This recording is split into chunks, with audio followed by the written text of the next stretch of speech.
Women should remain silent in the churches. They are not allowed to speak, but must be in submission, as the law says. If they want to inquire about something, they should ask their own husbands at home. For it is disgraceful for a woman to speak in the church. Samuel said to Saul, I am the one the Lord sent to anoint you king over his people Israel. So listen now to the message from the Lord. This is what the Lord Almighty says. I will punish the Amalekites.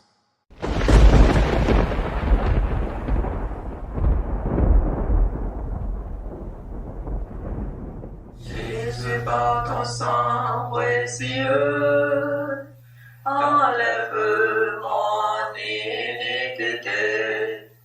Regarde-moi sur les cieux, dis-moi que tu m'as pardonné. J'ai longtemps erré que rebelle, mais j'entends ta voix qui m'appelle. Au pied de ta croix maintenant, tout confus, brisé, je me rends.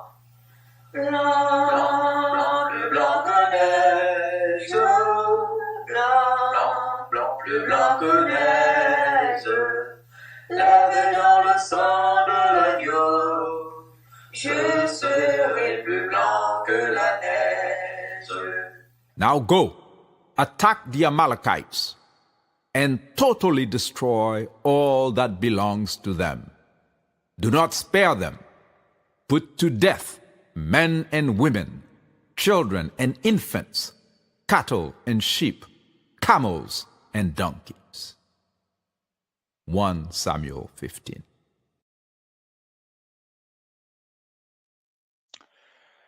Greetings, everyone. Thank you for joining us for our first edition of God is Not White for 2026. My name is Jafri Kaiti, and it is my pleasure, my privilege to host this program and to be with you this evening. For those of you who have followed this for quite a while, since we started in December 2024, you are aware that all of the programs are on our website, jafrikaiti.com. And when you get there, you go on God is Not White. You will see all of the programs that we host in English on this topic.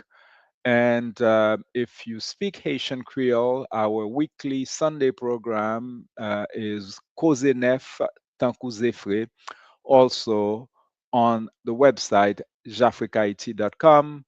Access anytime at your leisure the programs. All right. Tonight we have a presentation that will have a Canadian focus. We've done this a couple of times. And as usual, we're going to have a set of slide presentations. And tonight, I also have a couple of video excerpts that I will share with you with regards to current events that are not rejoicing, but with which we must deal. And whether we like it or not, these are the things happening in our world today. The presentation tonight is titled MAGA KKKanada. Of course, the term MAGA is usually associated with the United States, make America great again. And but few people are aware that such movements exist in Canada. And in fact, the motivation for this presentation and this title is the fact that in 3 days' time, there's announced to be a large demonstration in Toronto, not against racism, not against crimes against humanity, but they call it the Canada First movement. And it is to stop mass immigration. You will see why I consider that this is mass hysteria. We will cover the topic in great length. As many of you know, the Ku Klux Klan is still a legal organization in the United States. They refuse to ban the white supremacist criminal organization. In Canada, they have a different approach, and we will discuss that in length tonight. Okay, and so hopefully we will have time for some questions and comments from you. And at any time during the presentation, please, if you're watching from YouTube, if you're watching from Facebook or LinkedIn, please share with others who may not be familiar with the system on social media, and also make sure that you send it to folks who are more familiar with email or WhatsApp. Please help us get the word out.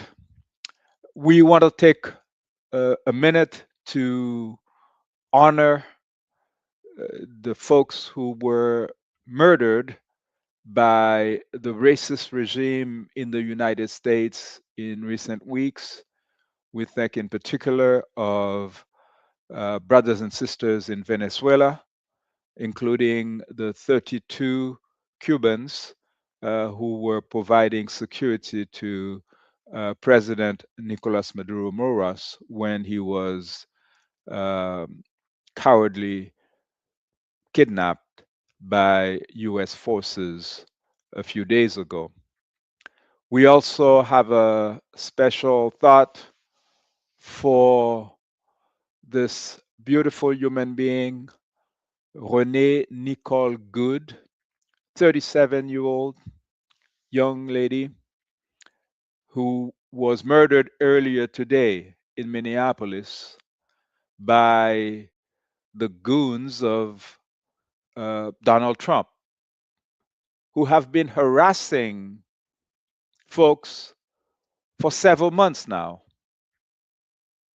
pretending also, just like those folks who planned their demonstration on January 10th in Toronto, that there is a great replacement conspiracy against white people and mass immigration and invasion is happening in their country. And that's why they are deporting black and brown folks in the last few months. Renee Nicole Good looks white. That's how they categorize human beings on our planet. Yet, she found it necessary to stand up and help her fellow human beings in Minneapolis escape the criminals from that organization that has been chasing folks for the past few months.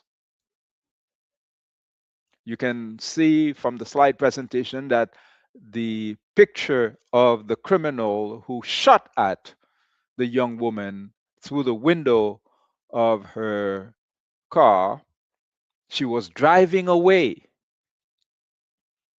Well, he's been identified, and it will be interesting to see what the judicial system in the United States does in this particular instance. In any case, we want to honor all of these innocent victims of white supremacy who have fallen in the past few days as we begin this year of resistance 2026.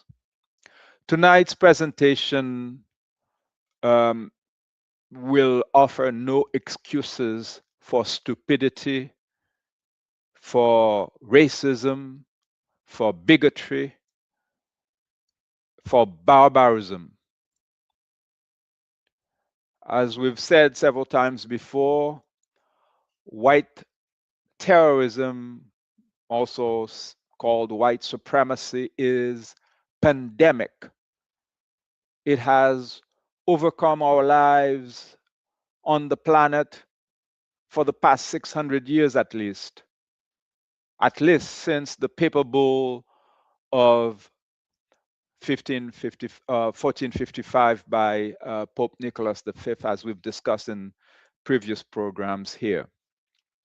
However, we are talking about what's happening now to our world, in particular in the United States, Canada, Mexico, in the Americas. And as I have said before, what we are living here, what we are living today, is no accident of history. It is a direct consequence of inactions as well as actions taken in the recent past. One such action that I illustrate in this slide is the welcoming of Nazi veterans in the Canadian Parliament, as happened last year. And then Prime Minister Justin Trudeau was caught having to apologize when this happened because of their rush to welcome someone from Ukraine because of their ridiculous war that they are participating here. Okay. And so this guy came in and they welcomed him and they had a standing ovation for him in the parliament. And it's only after that someone exposed the fact that he is a Nazi veteran. But we weren't surprised because the allies of the Canadian government in Venezuela are also right-wing white supremacists, such as the ones who burnt alive this black supporter of Hugo Chavez in 2017, Jose Orlando Figuera. We weren't surprised because the allies of the Canadian government in Haiti, my native Haiti, are the white supremacist criminals such as Gilbert Bijou, the Consul General of Israel for over 25 years in Haiti, the billionaire of the island, who is also on the list of people sanctioned for introducing illegal weapons into the country and funding terrorists that are called gangs in Haiti. It is no coincidence when time and time again your allies are white supremacist criminals, whether it is in Haiti, in Cuba, in South Africa, or in Ukraine. It cannot be coincidence. And so this presentation is an urgent call to people of conscience to stand up. Do not choose silence. Do not choose cowardice, because as you can see, no one is spared. 37-year-old Nicole Good, she committed no crime. But if more of us made it a habit to stand for what is right, there would be fewer of us falling like Renee Nicole Good, who passed away, murdered by a coward earlier tonight. So, like I said, There's a white supremacist event projected to be held in Toronto in 3 days. This outrageous development unfolds in the wake of ongoing deportations of Black and brown refugees by the Canadian government. I know some of you watching this from the United States or elsewhere, you're probably totally surprised by that because this is not the reputation that Canada has. But the facts are what they are.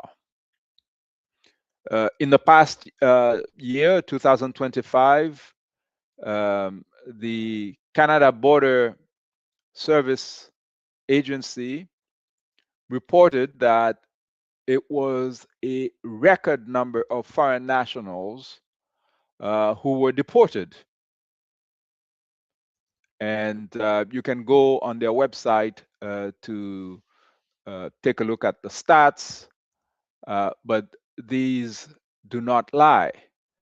The data shows that nearly 9,000 deportation orders happened and close to 19,000 total removals took place in 2025 Canada. And it is in this environment, in this context, that such demonstrations are taking place, as the one projected for the 10th of January in Toronto. It is also in the context of migrants coming to Canada, even in the wintertime, from the United States because ICE is persecuting them there, that several Haitian immigrants have died in Canada in tragic circumstances, notably Fritznel Richard, who died of hypothermia and drowning in Quebec in late 2022, early 2023, while trying to cross to the US. Now, we should pause here to ask ourselves some question. What is it that pushes individuals to take such risk with their lives? Like I said, I am a native of Haiti. I was born and raised in that country until I was a teenager. And I can tell you, after more than 3 decades in Canada, where I have raised my children, I do not enjoy winter. We did not come here to skate on the Rideau Canal. So, what is it that chases us from an island where year round it is 33 degrees Celsius, where you have mango trees, banana trees, coconut trees, like all of these beauties of nature? Why did we leave that to come to Canada? Well, I will not answer this because, like I said, it's been such a long time since I've left my native Haiti. But I let you watch this brief video reportage on the recent tragedy where the Canadian government cowardly reneged on its responsibilities, its international responsibilities to welcome refugees, and sent to ICE, to the United States, the same ICE that is killing people in the United States, 19 Haitian refugees. And, next slide, we will see what 19 refugees represent in the context of huge Canada and its 41 million people population. Let us watch this brief report. Agency says part of the 19 Asian migrants arrested on Christmas were sent back to the United States. The migrants had filed asylum claims after being arrested by the RCMP, but the CBSA says an unspecified number of them had to leave because their claims were not accepted. The Action Committee for People Without Status says there's been an increase in the number of border crossings in the last weeks due to immigration policy changes in the United States. I'm still getting phone calls of people who wants to come here. Of course, I'm warning them not to take a chance because of the elements, the weather. We've seen people dying already. The asylum seekers were arrested in the Havelock area, that's in the Montérégie region, just close to the U.S. border. Among the 19, 8 were transported to the hospital, some of them for frostbite. There were 2 young children in the group. A dangerous journey, warns the CBSA, for those tempted to make it. The Safe Third Country Agreement prevents asylum seekers from the U.S. from claiming protection in Canada and vice versa, but there are some exceptions for those with close relatives in Canada. André says those who don't respect the criteria will still try to get in. People are willing to take the risk because sent back to Haiti in that particular case or other countries where the life is at risk, it's a lesser risk coming here to Canada. An opinion shared by the former director of Maison d'Haïti, considering the U.S. administration will terminate the temporary protected status of 350,000 Haitians living in the United States on February 3rd. The Canadian government and the Quebec government should have a special program for the Haitian. As the same thing, they had a program special for the Ukrainian, for the Syrian. The investigation on the Havelock asylum seekers is still ongoing. Our CMP officers also arrested a man that night because they have reasons to believe he was in the area to pick up the group. No charges have been laid against him so far. Yes. So this was the CBC report about those 19 brothers and sisters who were chased out of Canada after they had faced winter.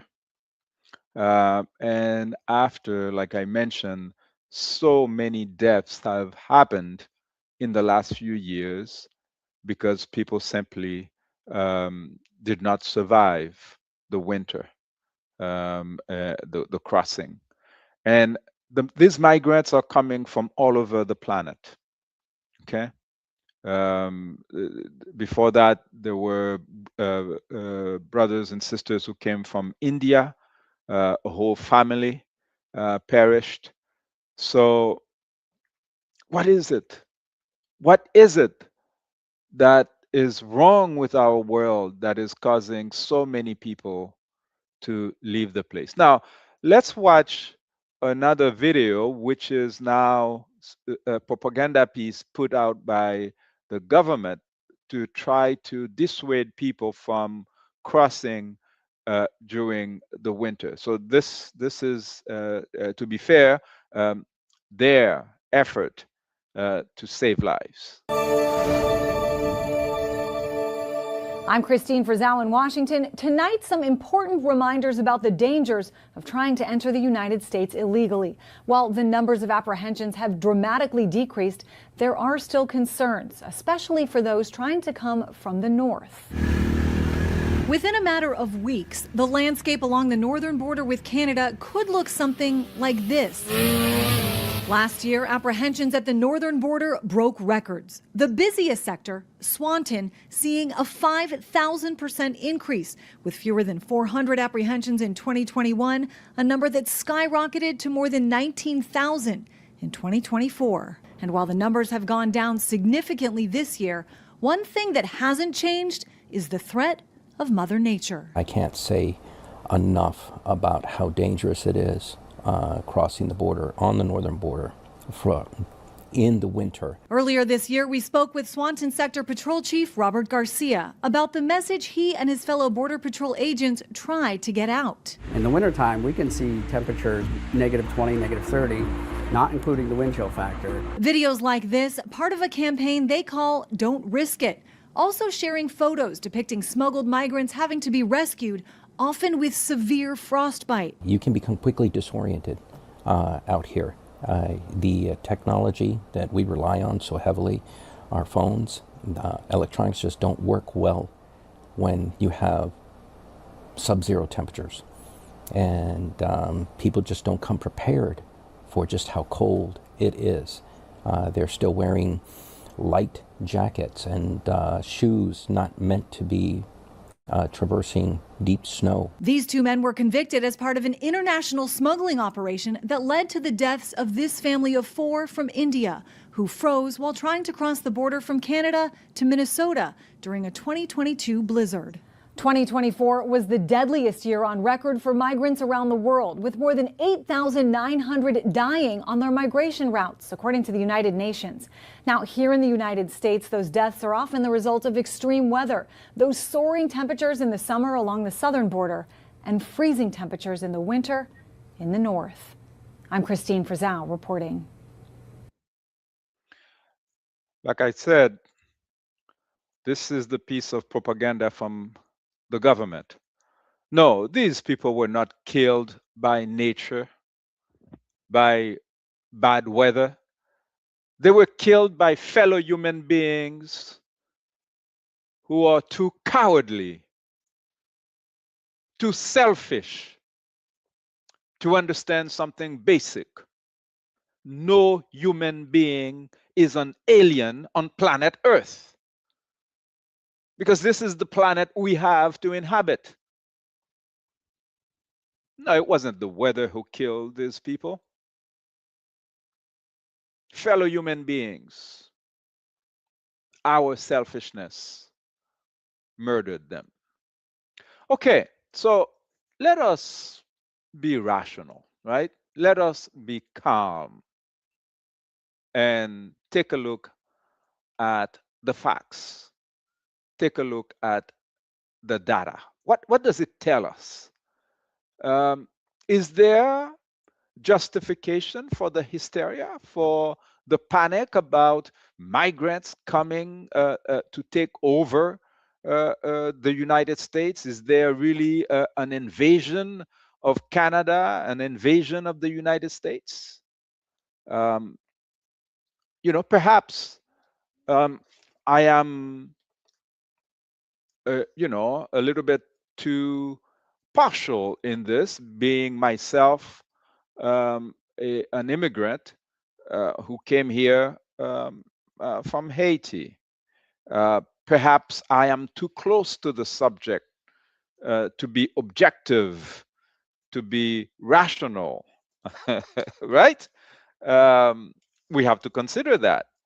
So let us do this little exercise and take a look at the numbers. What do they tell us? What do we see when we very calmly take a look at the stats? Okay, Canada. The latest census says that as of April of last year, there are 41.5 million people living in Canada.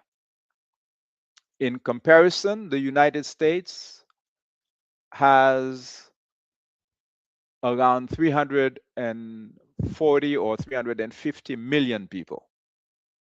And Canada, 41.5 million.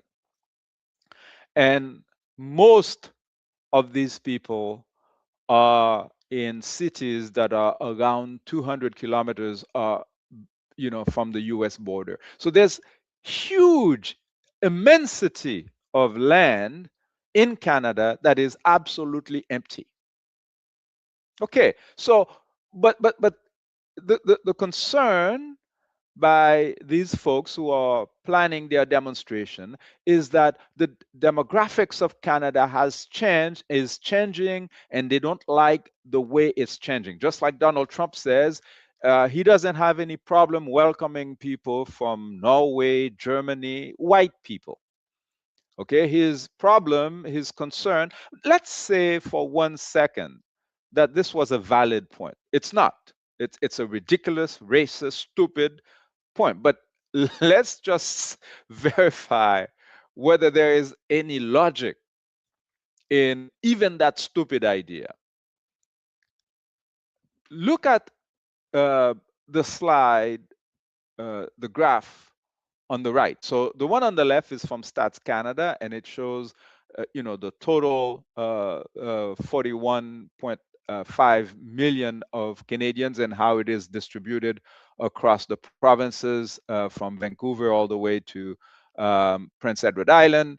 And you can see exactly where you have more people. Like I said, it's mostly cities, and there's huge territory that is still empty.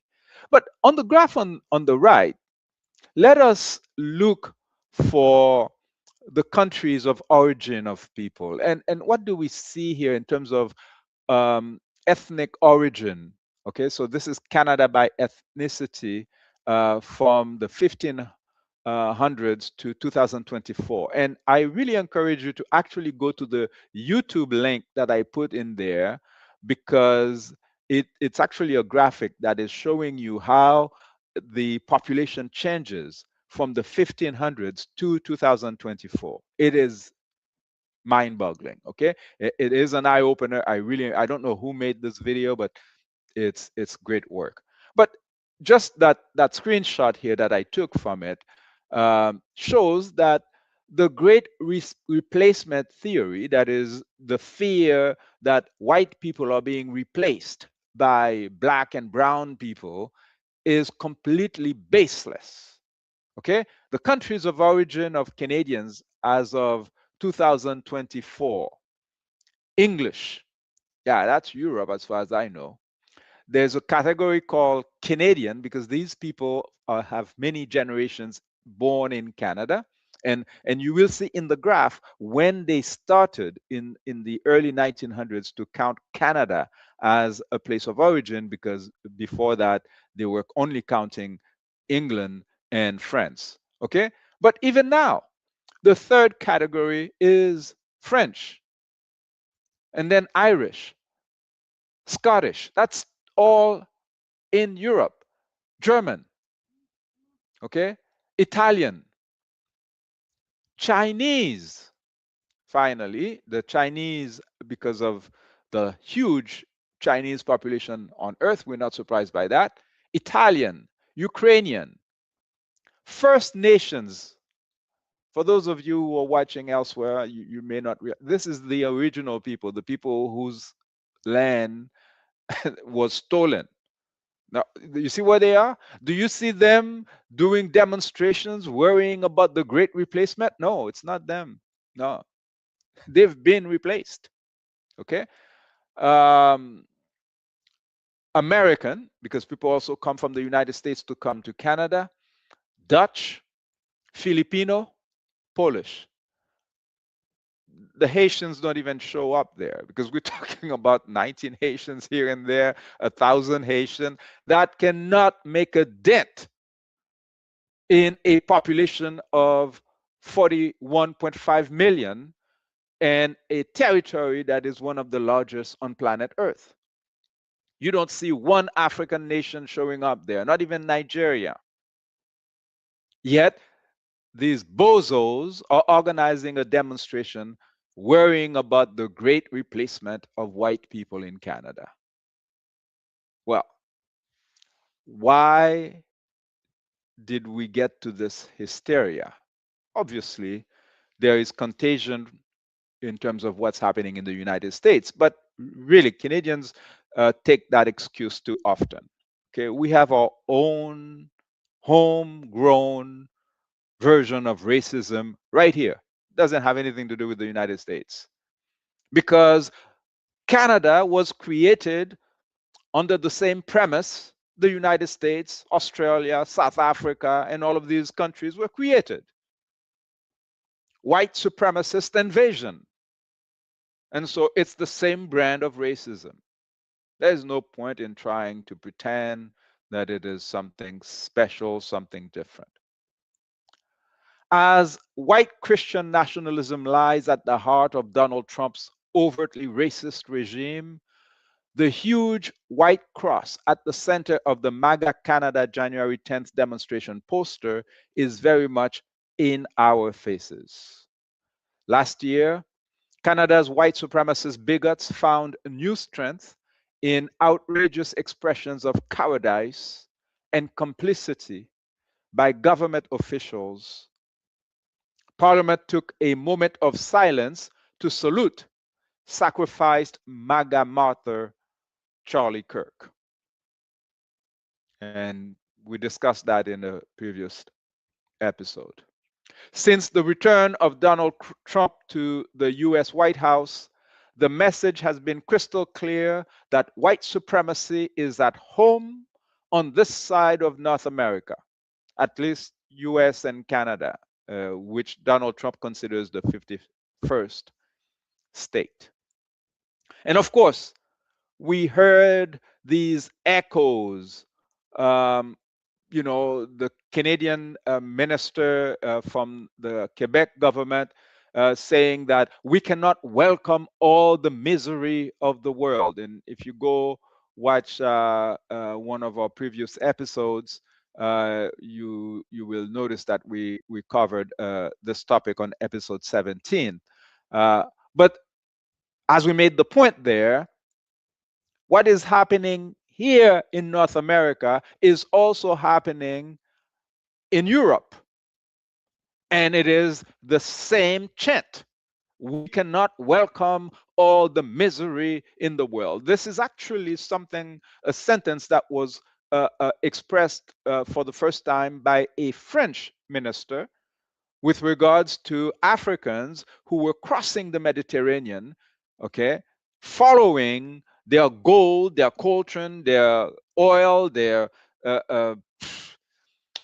uranium, their iridium that has been stolen by the French, by the Belgians, by the Germans, by the British. So the natural resources stolen can cross the Mediterranean, but the human beings are stopped and sometimes drowned. And it is in that context that the French minister said, we cannot welcome all the misery in the world. And he was parroted by the Quebec minister for immigration last year. All the misery in the world. What is causing all of this misery? Why are people living resource-rich Africa to go to resource-poor Europe? This is not a rhetorical question. We all know the answer to that question. It's because they have fleeced Africa. They have stolen everything from the continent, including the human beings, over hundreds of years. And they're still not satisfied.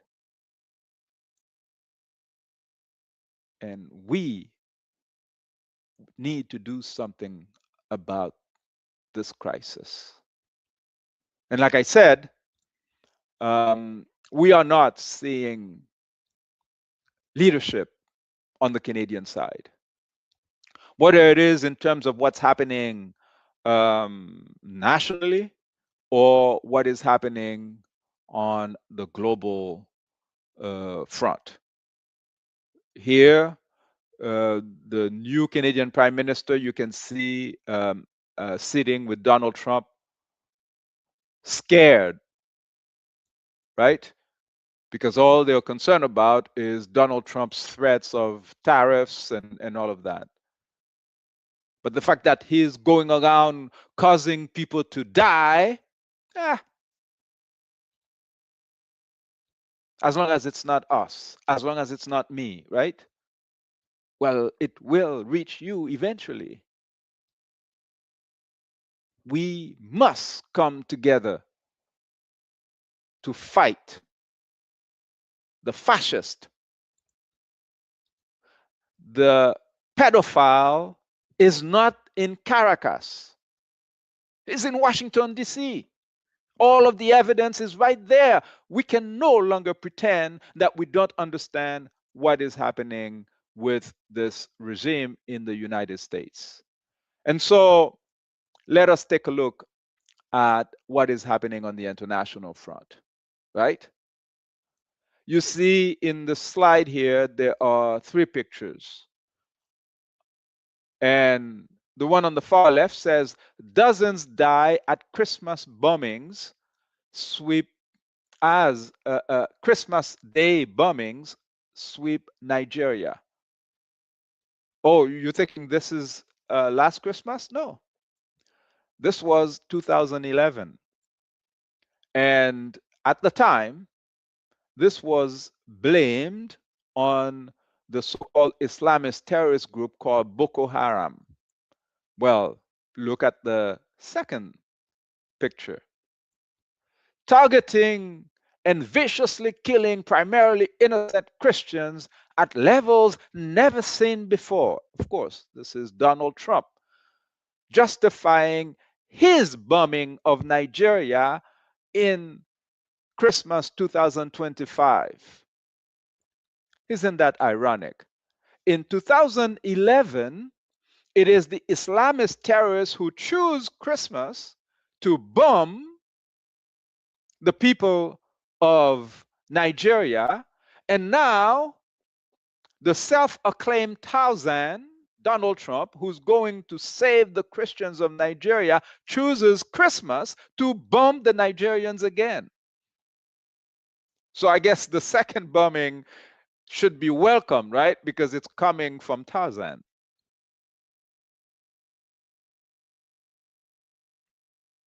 Barbaric. And so in 2026, because we let these things go, and evidence is coming over and over again that all of these so-called Islamist terrorists are funded by the very people who claim to be fighting them. Yes, their weapons come from the United States, come from England, come from France. And as our brothers and sisters found out in Burkina Faso, Mali, and Niger, the whole time that the French claimed to have been helping them to fight the Islamist terrorists, they were losing territory. They were never liberating their people. Once they chased out the white motherfuckers, they finally found the opportunity to liberate some of their territories. This is not a new trick. This is not rocket science. The only thing that is stopping us from putting an end to this is cowardice. It's too many people going along with the program. It's you and me, or like Martin Luther King, the great pastor, said, we are going to have to repent in this generation, not only for the words and actions of the bad people, but for the awful silence of the so-called good people. Of course, I'm paraphrasing. And so, since we didn't do anything in 2011 or 2025, well, in 2026, the pirates decided to attack Venezuela because, just like Nigeria, Venezuela is oil rich. And so Donald Trump goes on television proclaiming, I am pleased to announce that the interim authorities in Venezuela will be turning over between 30 and 40 million barrels of high quality sanctioned oil. No shame. He's, proclaiming the fact that he is a pirate, he's a thief, he's a criminal. Because, of course, this is after the brazen attack on the residence of the president of Venezuela, President Nicolas Maduro, where they kidnapped him and his wife, just like they did in Haiti in 2004, where they kidnapped President Aristide and his wife. Again, whenever we don't take action, we are only making it possible for them to recycle the same crime in another place against another people. So the first hours of 2026 saw a brazen kidnapping of Venezuelan President Nicolas Maduro and his wife Celia Flores by US forces. And we've now seen images confirming that the president and his wife were brutalized. Celia Flores showed up in court by his kidnappers in New York with bandages and bruises visible on her face. And President Nicolas Maduro is limping.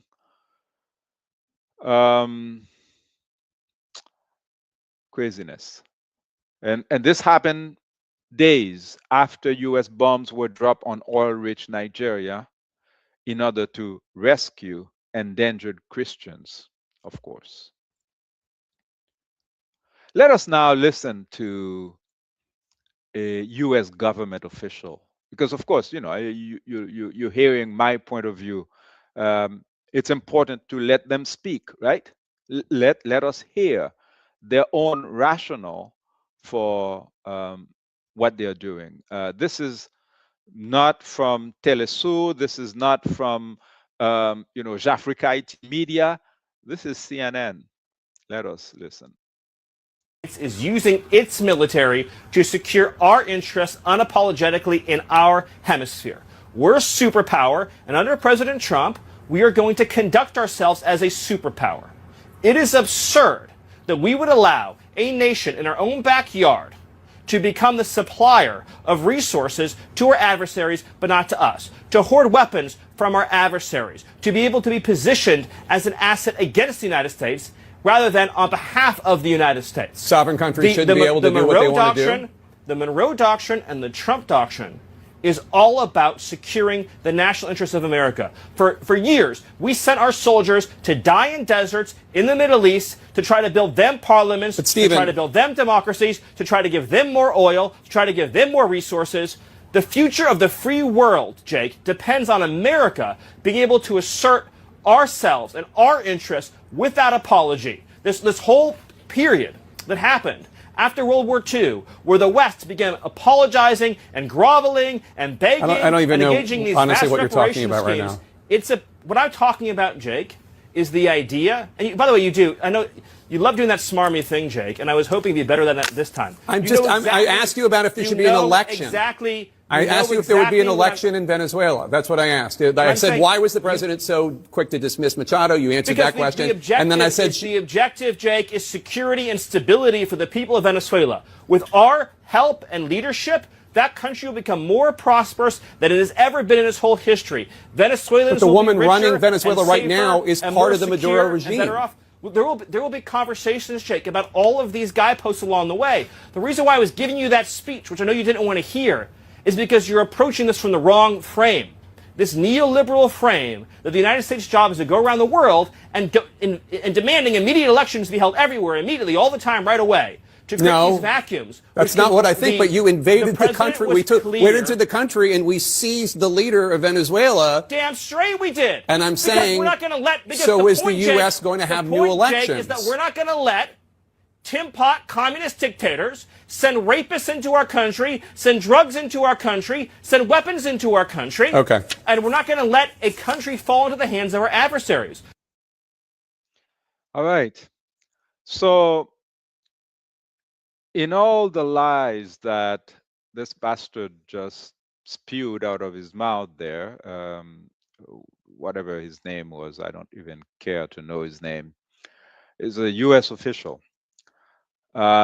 But some truth managed to escape his mouth.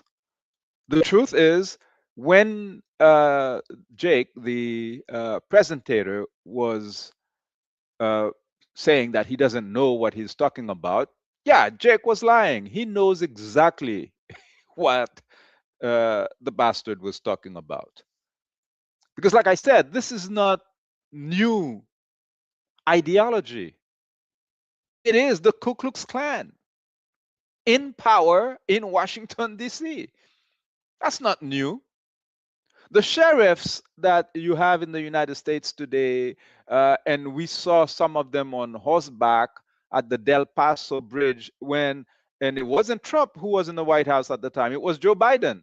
And it was a so-called black woman who was the vice president, Kamala Harris. And they were throwing lassos after the black Haitians, just like they did during the time of racial slavery. So we're not talking about something new or something that the journalist doesn't understand. What they're talking about is white supremacy, white dominance.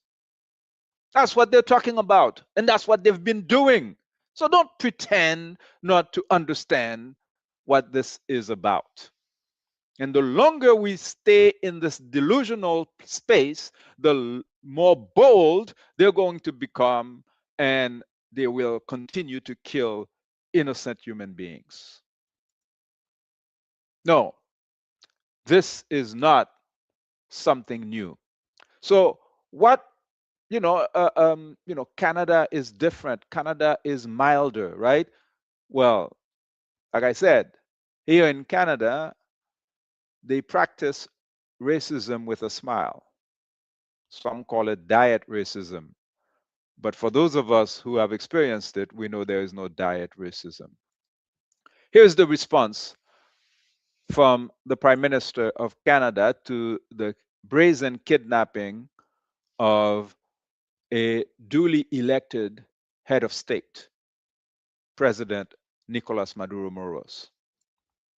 Carney says Canada welcomes the opportunity for freedom after Maduro's capture. Prime Minister Mark Carney reacted on Saturday afternoon by noting that one of the first actions taken by his new government in March was to impose additional sanctions on Nicolas Maduro's brutally oppressive and criminal regime. Okay. Now, we've heard a few people go on national television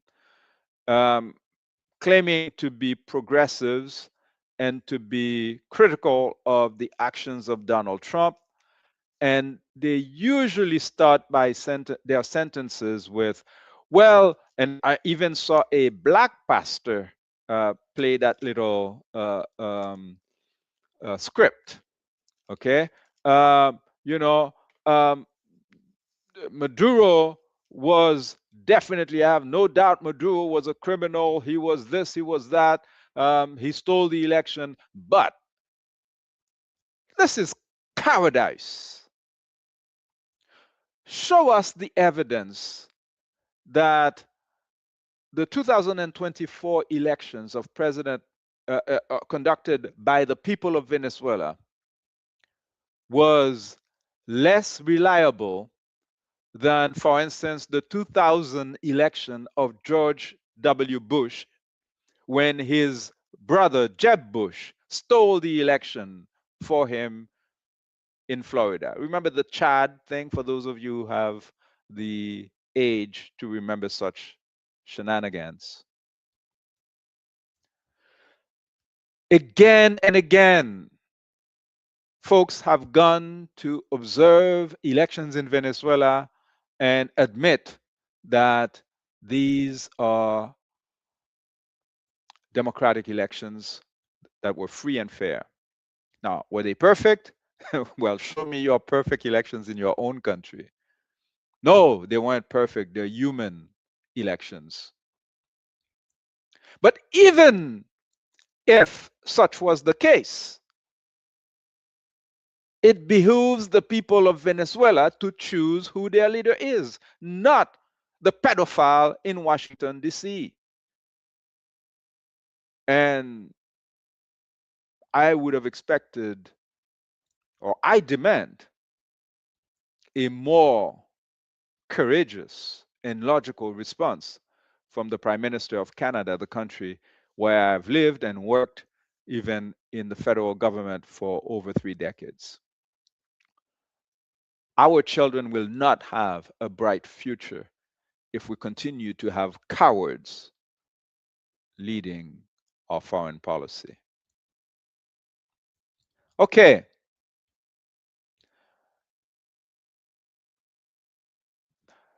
Having witnessed all of this, we reiterate our call on all Africans, particularly black soldiers worldwide, regardless of the national army in which they are enrolled, to categorically refuse taking part in any imperialist invasion of Haiti, Venezuela, Palestine, Niger, Mali, Burkina Faso, our countries that resist against neocolonial slavers, insatiable terrorists, and mineral resources thieves. We understand that with the financial crisis, black people being the most impoverished, black and brown people end up making up the militaries of the United States and others. And they are sending our children to go murder other innocent people all around the world. Let us be mindful of the courageous stance taken by our beloved now ancestor champion Muhammad Ali, who reminded us that a belt, a world championship belt, was not sufficient to buy his conscience, and he was willing to relinquish it. He was willing to go to jail instead of accepting to go and bomb his brothers and sisters in Vietnam who did nothing wrong to him. You have a few references here that you can check out. And to the bigots who are planning this demonstration in Toronto next week, I reiterate what I've been saying all along. If you don't wish to see hordes of impoverished black and brown people show up at your borders because you were racist, well then, tell your politicians to stop messing up our native countries. I will gladly return to Haiti. I will even gladly take a plane to Africa. But I will take the same plane as you and dump your ass in some impoverished corner of Europe, because this place doesn't belong to you either. Okay? Now, if instead you choose the wisdom of the rightful owners of this territory, the native people, the Inuit, the Métis, who themselves have proclaimed loud and clear that no one is illegal on stolen land, then perhaps it is time that we grow up and learn how to inhabit planet Earth as civilized human beings. I think we are capable of it. Perhaps I'm too hopeful. But whether you are ready to become civilized or not, that's none of my concern. I am calling on people of good conscience to not let intimidation work. Stand up to the fascist. Stand up to the pedophiles. Stand up to the kidnappers. Stand up to the thieves, so that the lithium of Bolivia can help the native people of Bolivia develop their country. The gold of Haiti can help the people of Haiti develop their country. There's plenty of resources for all of us on planet Earth. What we have too much of is greed. And so I thank you for your attention. For those of you brothers and sisters who are in on TikTok, we might spend a few minutes for power, talking. and a lens through which a growing number of Americans view their roles in society. It is not new, but it has drawn recent mainstream attention after Christian symbols, flags, and Bible verses were ubiquitous during the violent attacks on the Capitol on January 6th. Christian nationalism has its roots in the dangerous myth that we were founded as a Christian nation and that Christianity holds a privileged place in our nation that must be preserved. They use the rhetoric of a Christian nation with its underpinnings of white supremacy, xenophobia, patriarchy, and authoritarianism to dictate who is a true American and who will be relegated to perennial outside status. The goal of Christian nationalism is the consolidation of power in the hands of an exclusive religious and political movement, and it is using the churches, the courts, and increasingly electoral politics to gain power over the majority of the American people. The goal of Christian nationalism is the establishment of a theocracy conveniently made in their own image.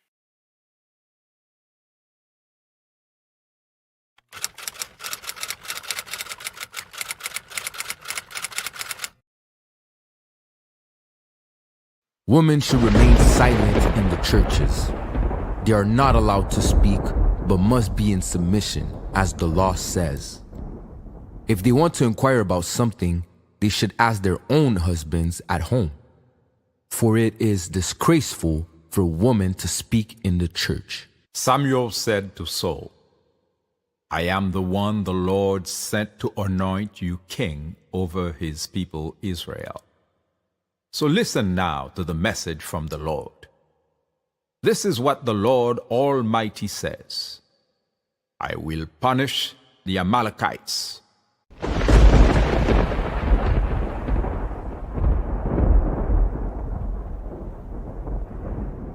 Jésus, par ton sang précieux, enlève mon iniquité.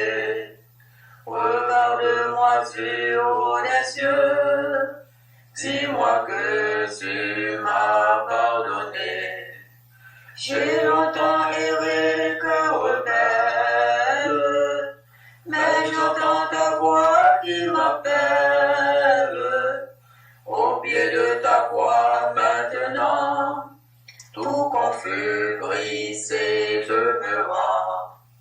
Blanc, blanc, plus blanc que neige, blanc, blanc, plus blanc que neige, lavé dans le sang de l'agneau, je serai plus blanc que la neige. Now go, attack the Amalekites, and totally destroy all that belongs to them. Do not spare them. Put to death men and women, children and infants, cattle and sheep, camels and donkeys. 1 Samuel 15.